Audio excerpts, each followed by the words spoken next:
real pengalaman saya ketika praktek dan real saya menggunakan terapi ini adalah pasien pertama saya.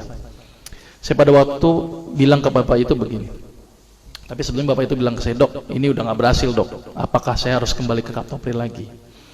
Tapi sama aja dong, percuma kalau saya harus kembali ke kaptopri lagi. Saya bilang ke bapak itu, Pak, saya sebenarnya punya sebuah pengobatan ini belum pernah saya gunakan Pak. Jadi kalau bapak mau Pak, bapak adalah pasien pertama saya yang mau saya coba dengan terapi ini Pak. Daripada bawa pulang nggak bawa apa-apa, kalau bapak pun mau. Dia mikir, ya udah dok, daripada saya pulang nggak bawa apa-apa, boleh deh, saya coba. Ini luar biasa ini ya.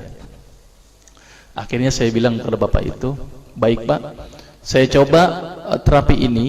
Kalau 2 minggu tidak ada perubahan, bapak nggak usah ketemu saya lagi. Tetapi kalau bapak ada perubahan setelah 2 minggu, tolong Pak ketemu saya lagi selama 2 minggu. Tapi kalau tidak ada perubahan Pak, bapak nggak usah ketemu saya lagi, berarti saya gagal. Dia mikir berapa saat.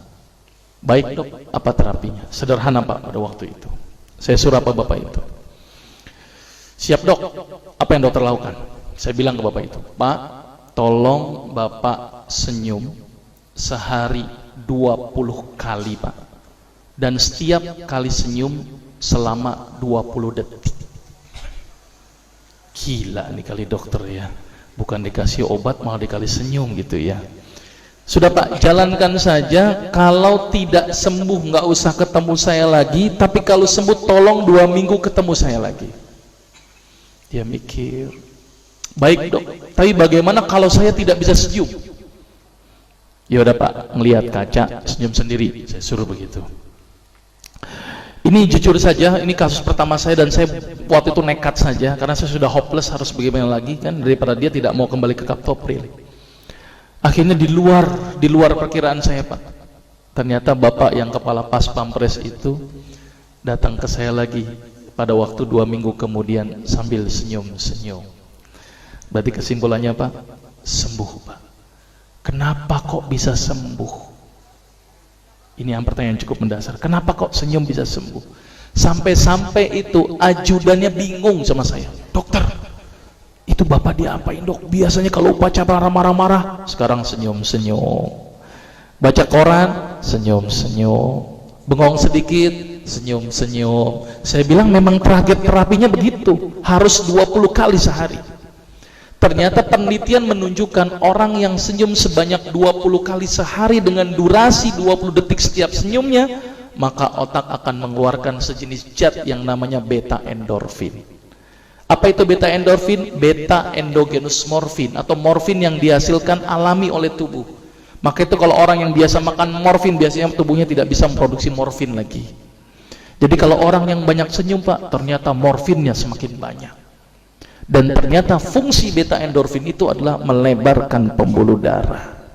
Maka itu orang yang rajin senyum, itu adalah pembuluh darahnya lebar dan tercegah dari penyakit hipertensi. Tapi penelitian menunjukkan harus berapa kali tadi? 20 kali sehari. 19 kali aja nggak ngefek Pak. Gitu ya. Dan tidak boleh dirapel. 20 kali 20 detik berarti berapa? 400 detik sekaligus saja, nggak ngefek Pak. Yang ada kering itu gigi gitu ya. Jadi senyum yang berefek itu harus intermiten. Sekarang senyum, nanti senyum, nanti senyum. Ada lagi tuh pasien yang nyeletuk, dok, tetangga saya tuh sering senyum stroke juga. Saya bilang Pak, kalau ada orang yang rajin senyum tapi juga kena darah tinggi juga, berarti senyumnya nggak ikhlas. Ngelihat orang melarat, senyum-senyum. Orang susah, senyum-senyum. Nah ini senyum yang nggak bermanfaat Pak. Jadi senyum yang berefek itu adalah senyum yang dihasilkan dari hati yang datangnya ikhlas karena Allah Pak, bukan karena siapapun. Ya, jadi mulai sekarang harus berapa kali tadi? 20 kali penelitiannya, karena senyum 20 kali akan mengeluarkan sejenis zat di dalam tubuh yang fungsinya melebarkan pembuluh darah. Maka itu orang-orang yang sakit darah tinggi, protap pertama saya apa? Senyum. Orang yang sakit jantung, senyum. Orang yang sakit stroke, senyum dulu. Kalau dia nggak bisa senyum Pak, berarti gagal pengobatannya. Itu pertama, tapi harus 20 kali. Itu contoh pasien pertama. Contoh pasien kedua, saya punya pasien kebenaran nenek-nenek, tapi bukan ini nenek-neneknya ya, ini cuman gambaran. Ini ternyata nenek-nenek tuh kayak begini gitu ya. Nenek-nenek setiap hari makan dul kolak, stres dia. Datang ke saya, dok gimana nih supaya nggak berhenti dari dul kolak.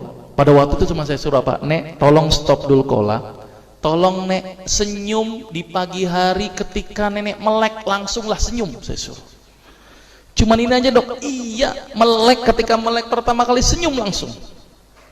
Nenek itu mikir, udah cariin aja nek, pokoknya minggu depan kontrol, mas saya stop dul kolaknya. Apa yang terjadi setelah 1 minggu? Dan itu sudah saya buktikan. Ternyata nenek itu balik ke saya lagi. Iya ya dok ya, kok saya senyum di pagi hari, kok ternyata buang air besar saya langsung lancar. Kenapa ya dok ya? Ternyata Pak, penelitian menunjukkan ibu-ibu atau wanita di pagi hari rata-rata ini sulit sekali tersenyum. Betul nggak sih Bu? Bu, betul nggak nih ibu-ibu nih? Betul nggak sih Pak ya?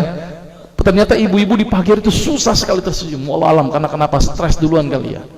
Ternyata ketika orang bangun tidur, gerak usus itu sangat melambat.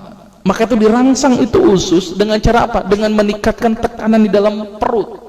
Dengan apa? Ambil efek, kayak efek apa? Efek apa sih? Efek ngeden. Efek kayak orang sedikit ngeden. Ketika kita senyum, apa yang terjadi? Akan bikin kontraksi ini ngeden. Coba kalau Bapak senyum, ketawa dikit deh. Kan agak bikin ngeden sedikit, Pak. Nah, ketika orang yang pagi hari melek kemudian senyum, akan menyebabkan tekanan di perut meningkat, relaksasi akan timbul, sehingga akan menyebabkan peristaltik usus menjadi lancar. Maka itu orang yang senyum di pagi hari akan memperlancar buang air besar. Dan ciri-ciri orang yang banyak senyum Pak, mohon maaf, biasanya banyak kentutnya Pak. Kenapa Pak? Karena peristaltiknya aktif. Kenapa beri aktif? Karena memang dia memacu. Makanya itu kalau sekarang nanti ini ada yang senyum gitu ya, ternyata ada buang gas gitu ya, itu berarti sehat, alhamdulillah ya.